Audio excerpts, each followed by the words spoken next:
for the sign of Gemini. Hello and welcome to my channel. We got the Two of Pentacles and the Four of Swords. So what I'm picking up here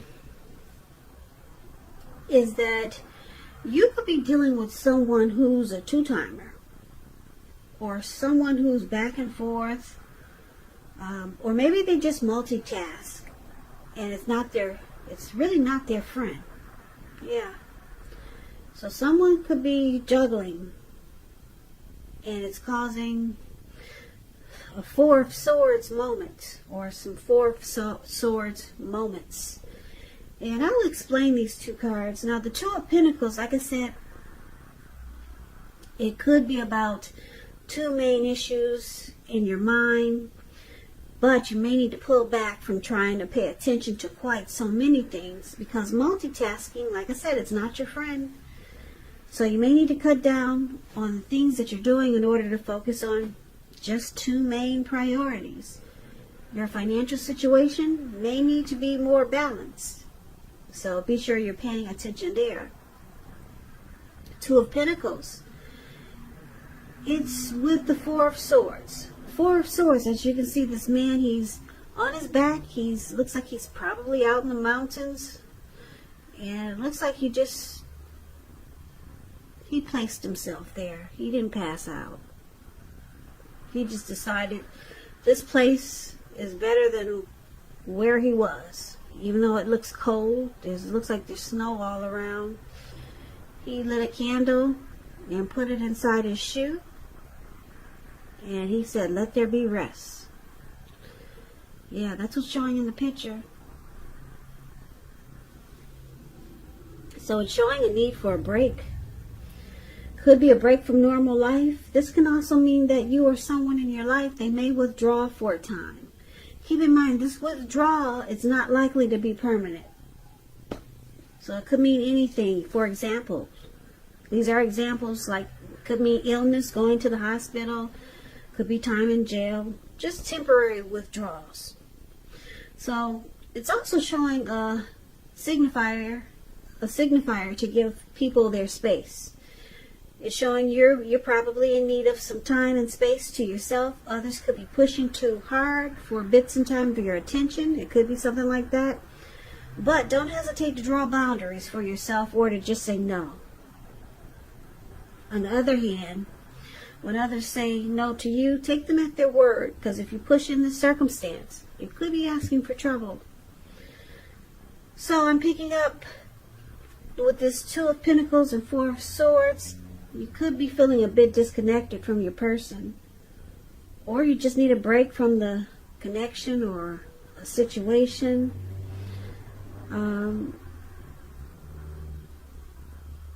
Yeah, maybe you and your person had a fight, or some situation was difficult. And because it's with the Two of Pentacles, it's showing that it's difficult to deal with someone who multitasks, someone who juggles. You're having a hard time dealing with this connection that's like this, or this person that's like this. Yeah, and you just need a rest. You need a break. You want to withdraw. So let's move on over and let's take a look at how they see you. The person you're dealing with sees you as the Queen of Cups, and they also see you as the Seven of Wands. Queen of Cups is showing a woman who's very helpful. She reminds us to bring love, compassion to our work, to our life. And that's even possible if we work in a factory with objects all day rather than people. Things are probably better in your working world when this card appears than you're realizing, or probably in other areas of your life. Queen of Cups, it's a very positive outlook about a relationship. So this is one of the ways they see you. They see you as very nurturing and healing. That's what the Queen of Cups is about. They also see you like the Seven of Wands, though. Seven of Wands, you could find that in any sort of competitive situation that you come out on top. Things should be going really well, and you should be feeling really good. Your project should be moving right along. You could have some regular moments of self-doubt though. But now is really the time to feel the fear and do it anyway. Also, don't hesitate to make where you stand clear to people, because your thinking is clear and you're likely to help someone out by spelling things out for them. So it's about being independent and thinking for yourself. So this is also how they see you, Gemini. Like I said, the Queen of Cups, very nurturing, healing, supportive. They see you in a very positive light with the Queen of Cups. And with the Seven of Wands, they feel that you want to come out on top. You want to win them. You want to win this connection. You want to be the last man standing. Or woman, if that's what you are. Yeah, you want to come out on top of whatever's going on in this connection. Last man standing. And you want to support and nurture and heal whatever is going on in this connection. So, they see you in a really great way. Now let's take a look at how you see them. You see them like the Page of Swords and the Moon card. Now the Page of Swords, this is an interesting card. It can sometimes stand for a person who's younger than you. When you hear the word page in the tarot, that's a student, that's youth, someone younger than you, could be immaturity. So it's also showing that some type of message is coming in. In this instance, because there's a sword there, it's not what you're hoping to hear. So it tells, well, it's showing that someone could be trying too hard, pushing too fast, or it could feel like they're stepping on your toes. So you might need to study the body language of others and consider how well you do or do not accept constructive criticism. So you could have a great deal of mental and physical energy. So it's about using it wisely. So you see them as bringing conflict to this connection. Yeah, they bring conflict. And there's the Moon card. Now the Moon card, you could feel like they're wearing a mask. So just to explain the Moon card, it's about feeling psychic, intuitive, more than usual. So it's important for you to trust your instincts and your impressions, even if you're not sure where it's coming from. Also, not that you need to be mistrusting, but it would be helpful for you to realize that when this card appears, it's possible that all is really not what it seems. And if you feel you cannot trust someone, then you probably cannot. So go with your gut. And if you're waiting on an answer from someone, it may take longer than you would like for it to. So it's about staying patient also. So once again, you see them like the Page of Swords and the Moon card. They bring conflict and you feel like they can be deceptive with the Moon card. Or you could just feel like they don't really say how they feel. Yep.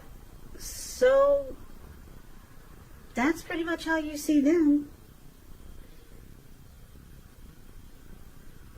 Now, why it's happening? We got the Seven of Pentacles and the King of Swords. Now, the Seven of Pentacles is about returns on investments. And I say this because if you take a look at the picture, you see this lady, she's pouring water into a plant. It's the picture above, why happening? That's the Seven of Pentacles. She wants to nurture this plant. She wants it to grow. She's taking care of it. She loves the plant. She wishes it well. And she's getting a return back from all the work that she's put into it, because it's growing. It's dark green. The leaves are dark green, and it's getting taller every month. And yeah, and it makes her happy. So she's getting a return on her investment. So That's what the Seven of Pentacles is about. It can be literal, such as the bank account returning money to you, or figuratively, such as the investment of time, effort, and energy that you put into a relationship. It's about reaping what you sow. This is positive. You should be feeling more secure than you have in a while. Things should be moving along pretty good, and you'll be feeling hopeful about the future. You could, or you may have to decide whether to put your energy into things, people, situations that you already are involved with, or whether to spend your energy trying to bring more into your life. So it's about choosing wisely, and this is one of the reasons why it's happening. Someone really wants this connection to work. Yeah, it could be the both of you. Someone's willing to put time and energy and effort into it just to keep it alive. And it's with the King of Swords. King of Swords, it stands for a powerful, forceful, opinionated person. He could have hair and eyes on the darker end of the spectrum, but it could go either way. You could be tempted to think only about how things affect you personally, especially when we're not talking about someone in your life like this. So it's going to be important for you to consider the feelings of others before you act. This is a very forceful energy. A lot of people this is known as the narcissistic card. Narcissist individual. Forceful energy. You may not be able to get this person to change their mind or to do what you want. So you may need to change something major about your behavior, thoughts, or expectations. So there's why it's happening. Like I said, you or your person, or both of you, really want this connection to grow. But I'm picking up that there's a forceful energy that's needed in this connection. Now, I say this because for the present time, we got someone juggling here. Like I said, it could be someone two-timing, a two-timer. Yeah, somebody that maybe has more than one. Could be you, Gemini, or your person. But I'm picking up it's probably your person. And this juggling or two-timing, it causes you to want to withdraw. Just take a break. Walk away. But then it looks like you always come back. Okay? And they see you wanting to be healing, supportive, and nurture this connection as the Queen of Cups. And they know you want to come out on top. Even if they juggle, even if they got another person. They know you want to win. You want to be the last man or woman standing. That's how they see you. And you see them doing immature things in this connection. Because that's what the Page of Swords does. Does silly stuff. That's why I'm picking up that they're probably the one who's juggling. So it makes you feel like they're stepping on your toes. That's how you see them. And you see them bringing deception. They're not always honest and truthful. That's how you see them. So you consider it very immature. And why it's happening, like I said, you or your person, you still want this to work. You water it, you nurture it every day, you feed it. But the King of Swords is here. It's saying it's time to put your foot down. It's time to put your foot down to this two-timer, if that's what it is. Yeah. No more taking any of this. Cut it out. Pull out the sword. That's a sword that the King of Swords has in his hand. Pull out the sword and put a stop to it. That's what this reading is saying. It's time to just have a forceful energy and say enough is enough. Yeah, because what you were doing was just walking away and then coming back. That's what the Four of Swords, taking a break, and then you come right back to it. Yeah, because your person knows, they know that you like them. Because they know you want to come out on top. You want to be the last man standing. And you still want to nurture and heal this connection. So they probably figure they can get away with it. They feel like they got you. But it's saying it's time to be like this King of Swords. Put your foot down, pull out the sword, and handle the situation the best way you can. Set them straight. Give them ultimatums. You know, the King of Swords doesn't take any mess. Yeah, very forceful energy there. That's what it's showing that is needed for this situation.